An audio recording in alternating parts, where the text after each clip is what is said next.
Okay, everybody. I want to make this super quick.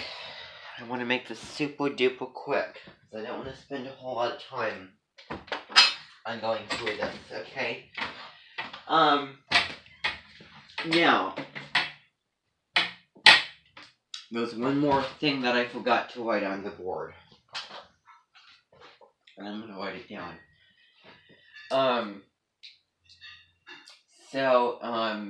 So let's see.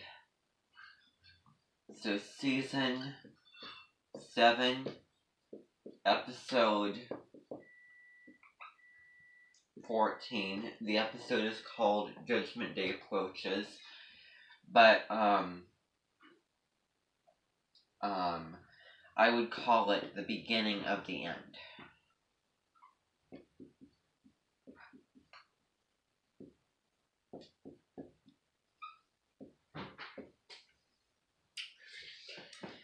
Now, that's going to be Season 7, Part 2.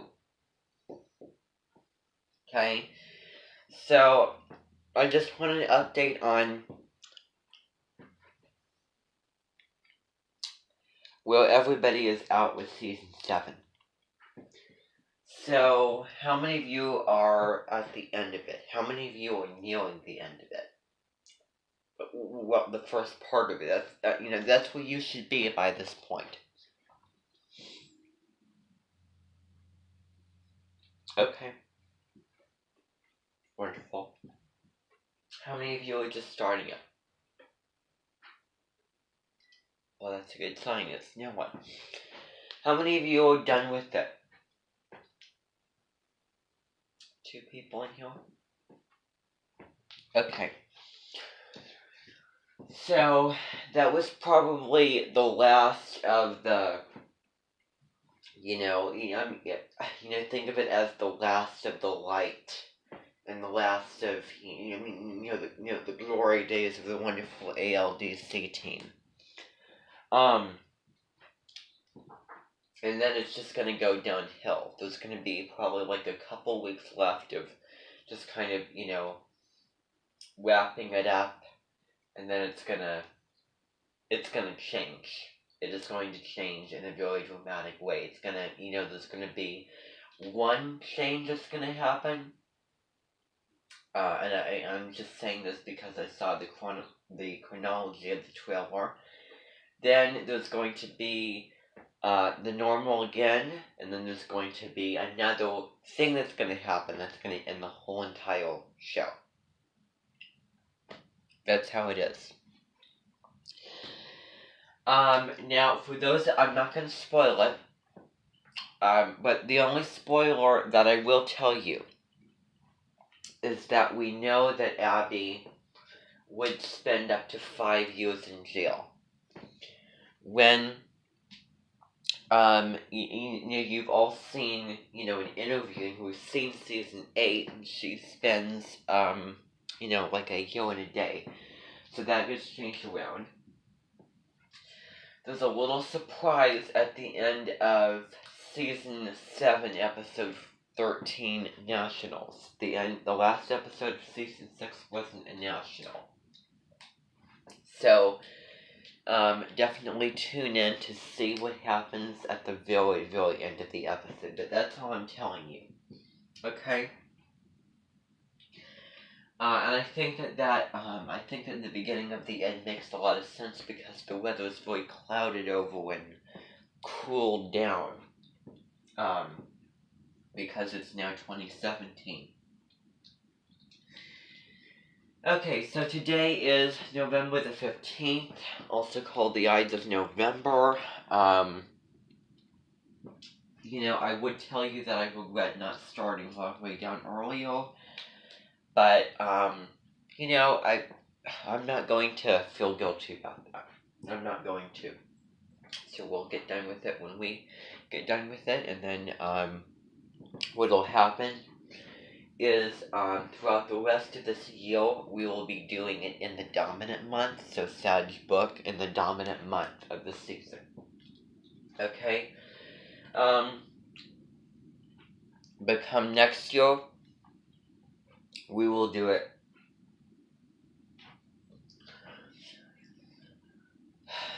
in the actual, time frame, of astrology. Okay? Now, I told you, or you saw on the board that Hoover Clubus would be meeting, and it didn't meet, because I forgot about it, and Saturday's the day where I, take a break from everything. It's really the one day of the week where I just sit around and do nothing out of 6 days of the week. And then Sunday is a more productive day for me. So, Hoover Clubus will be meeting. I'm going to be having a meeting this morning, okay? After we're done with everything. We're not going to really be getting into it. We're just going to be kind of, hit the wall there. Kind of, getting into an introduction of what Hygge is. Okay, and there's a documentary that I want you to watch on your own. And the documentary is, about Hygge, a Scandinavian way of living. I believe that's what it's called. I have, I have the link. I posted it for a page that I made on the Hygge Clubus. And I've also posted it on the main page for everybody to see that documentary. I think it's definitely an interesting documentary. And what we're actually going to be doing is, everybody, I want everybody to at least tap into the way of, living Hygge. And, I want all of you to try it. Even if you're not in the club and learning about it, we're going to be, experiencing it and feeling it. And, Hygge is basically a Danish, way of, happy living and, the summer and then the winter time. I was already kind of, getting into Hygge yesterday while lighting a candle, because that is, one of the simplest ways to, to have Hygge is, to light a candle. So, I think that, all of, I was, reading it, and, I just tried to get into it, and I was kind of, I just was caught on the idea of it, and I found it, kind of interesting. So, that book was for an aunt of mine, my Aunt Nan, but then I decided that I wanted to get the book, for my personal use, and I wanted you all to read and learn about it. So what's going to be happening is, I want you all to, okay, how cold is it outside? How cold is it outside? Let's see. Ooh, it's kind of cold. So if you all bundle up, you're going to be spending, maybe about, 15, 20 minutes, outdoors. Okay. I'm not going to be out there, okay, but I'm going to have all of you be out there, okay. I know that Abby will be out there as well, and she'll be, walking around with you and, talking, and doing, all those types of things. I will be in here. Okay? Then, after you're done with that, we're going to be finishing Blue Hotel. I recorded the last bit of it last night. I had to find a comfortable position. Long Way Down starts today. I want all of you to start that today. Sagitech Blender. And I think that you'll really like the book. Sagitech Blender. So what's going to be happening is today, Labimbi Bellbook has her Sagitech Blendle. I can't wait to see what all of you come up with for a virtual vacation, and hopefully you can come up with something similar to what we were watching last night, because last night we all watched just a chunk of Ready Player One.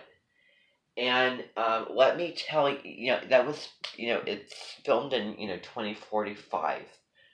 Of what sign do you think that movie is ruled by? If you think about the 12 parts of life, the 12 essential parts of life, and what they mean, the part that we're in right now, for example, is Scorpio. So Scorpio is everything that's dark and everything that's, secretive and, hiding power, all of those things. Scorpio is basically, everything, everything again, that's, dark. And then Libra is everything light and everything beautiful and everything harmonious. And then Scorpio is the other way around. But they are similar in their, relationships, except Scorpio is more of a sexual, intimate type sign, and Libra is more of a, airy, relationship sign. Okay? What sign do you think that movie that we were watching last night was ruled by? Can somebody tell me? Exactly, Aquarius, because Aquarius and Pisces are very, very similar, because they'll both, going into another world and escaping, out of the box. And Pisces is, the air to the water, because it's not just a water sign, it's also an air sign, because it's very flighty, it's up, and it's, dreamy, imaginative mind, and yet there's the emotional sensitivity there as well. So it is the air to the water. It's so ironic that Aquarius, aquatic, aquarium, and it's ruled by the water maiden, is so-called emotionally detached. And I don't think that any sign is, emotionally attached, and I think whoever said that has a very narrow vision for what emotions is. It's not just, feeling, just, crying and, outward.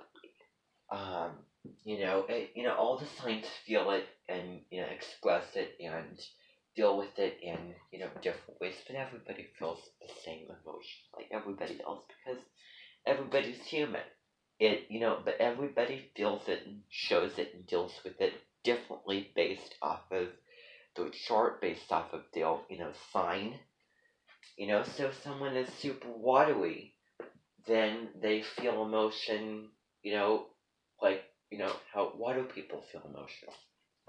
So, that's, really, that's how it is. So Aquarius, Aquarius is, an air sign, and it's, going out of the box. It is, ruled by Uranus. It rules rebelliousness. It's going, it's, going opposite against, systems and, all of those things. So Pluto right now is in Capricorn. Pluto plus Capricorn equals Aquarius. That's what it equals. Or Uranus. But Pluto is, whatever it's destructing. It's the planet of destruction. It's the planet of change and transformation. So it's in Capricorn. So it's destructing government. It's destructing authoritarian systems, career, purpose, all of those things. You wonder why everybody's skewed either to the left or to the right, and what's going on with the world right now. So Pluto in Capricorn So it's destructing that, so the result would be an Aquarian result. So I think that makes a lot of sense. So now you need to get to it, okay? So let's do it to it, as they say. So I just think it'd be nice for everybody to bond with her. Okay. So yeah, basically, evolves them from where they were when, that's the only change that, that those machines make. Basically the same person, but more of an evolved version of themselves. Nothing different, but, just a better version.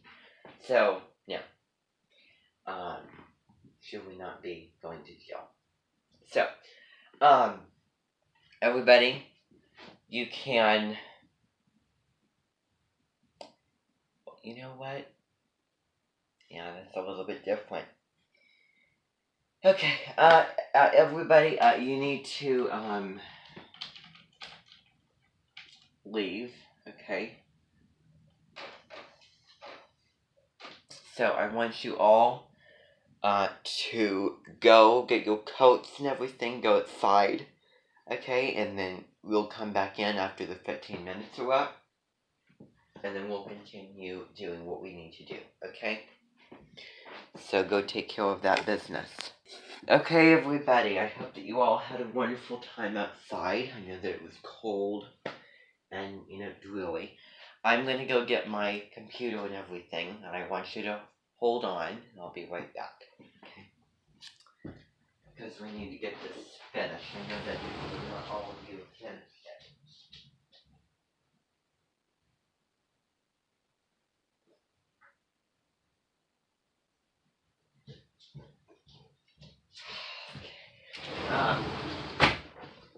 So, there's only like a couple pages left of it, okay?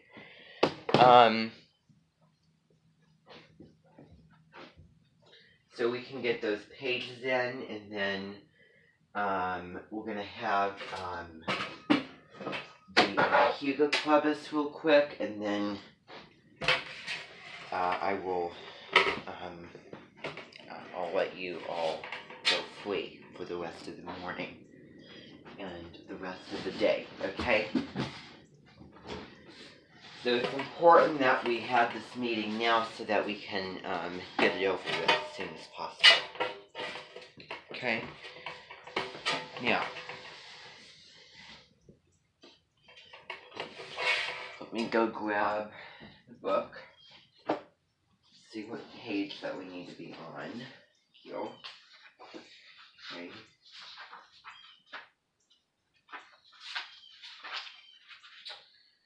And it's okay. So let's see. So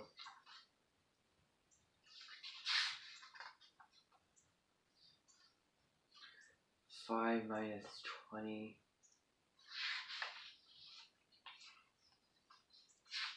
So yeah. So, you should be where it says the Swede rightly gripping his vallus. So it should be 1, 2, 3, 4, 5 pages away from the end, and then you'll find that there's a scene break.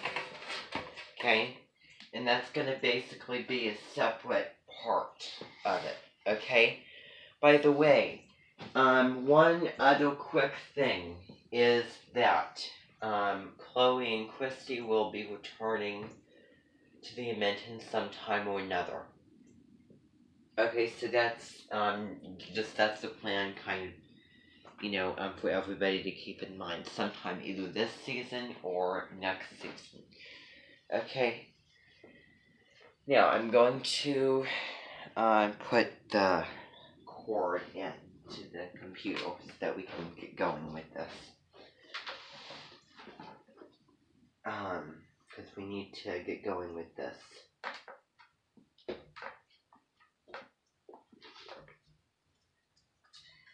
So everybody fine, I hope that Leon's doing the pack of questions as well. I know I, sent emails out to you about that. I know.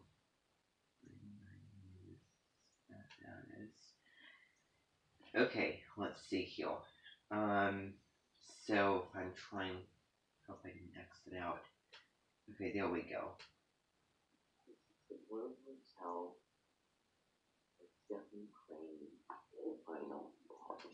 Okay, so that's the part that we need. Okay, so I'm going to back it up here. You were supposed to listen to both parts.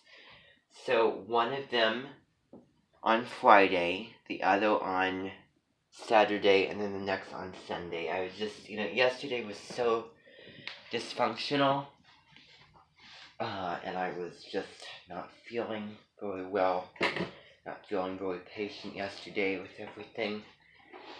So, but I'm feeling more of a new beginning this week. And also, Colette should be posting that, video on on her Oracle, reading, on the 7 energies, so make sure to tune into that video as well, okay? So, turn.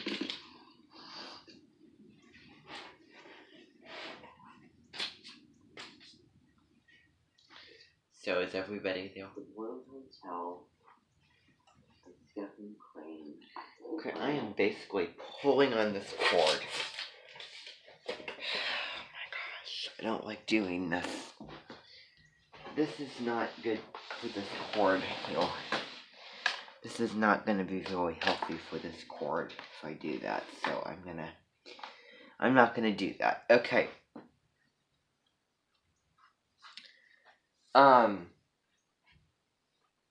So let's get going here, everybody.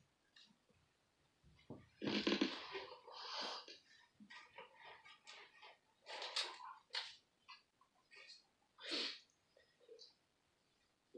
World Hotel of Stephen Crane, final part.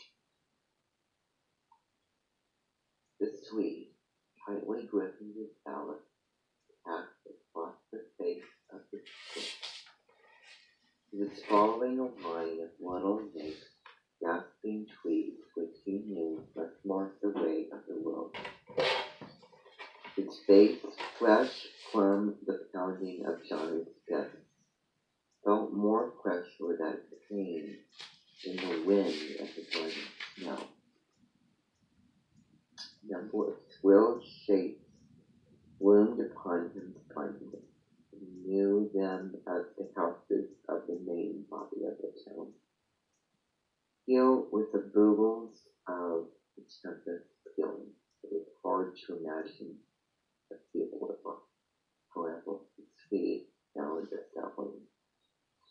In front of it, an indomitable red light was burning, and the snowflakes were made blood color as they flew through the lamp's shining. The Swede pushed open the door of the saloon and entered. A sanded expanse was before him, and at the end of it, 4 men sat about a table near him. Down one side of the room extended a waiting bar, and its guardian was leaning up upon his elbows, listening to the talk of the men at the table. The Swede dropped his balance upon the floor, and smiling frantically upon the broad faces said, "Give me some whiskey, will you?" The man placed a bottle, whiskey glass, and a glass of water upon the bar. The Swede poured himself a normal portion of whiskey and drank it in 3 gulps. "Pretty bad night," remarked the bartender indifferently, but furtively studying the half-erased bloodstains on the face of the Swede. "Bad night," he said again. "It was good enough for me," replied the Swede heartily. as he poured himself some more whiskey. The bank barkeeper took his coin and maneuvered it through the highly concealed cash So he machine. committed a crime, as we know. The copious grams made the Swede's eyes swim, and he breathed a trifle heavier. Yes, I like this rather. Suits me. It was apparently his design to impart a deep significance to these words. So, murmured the bartender languidly. Well, I guess I'll take another drink, said the Swede pleasantly. Have something. No thanks, I'm not drinking, answered the bartender. Afterward he asked, how did you hurt your face? The Swede immediately began to boast proudly. Why, in a fight, I thumped the soul out of a man down here at Scully's Hotel. The interest of the foreman at the table was at last aroused. Who was it? Asked one. Johnny Scully, blustered the Swede, son of the man. What terms it? He'll be pretty near dead for some weeks, I can tell you. I made a nice thing of him. I did. You couldn't get up. They carried him to the house. Have a drink. Instantly the men, in some subtle way, encased themselves in reserve. No thanks, said one.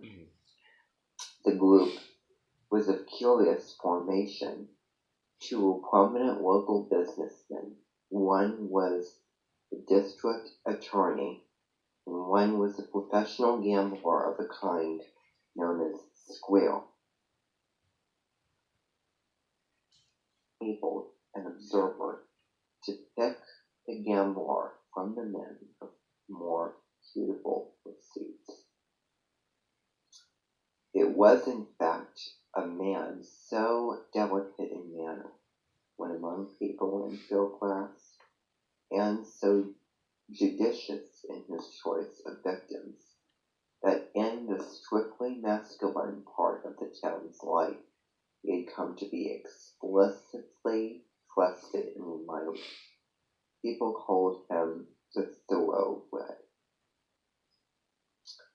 The Swede continued to drink raw whiskey, meanwhile babbling at the bank keeper.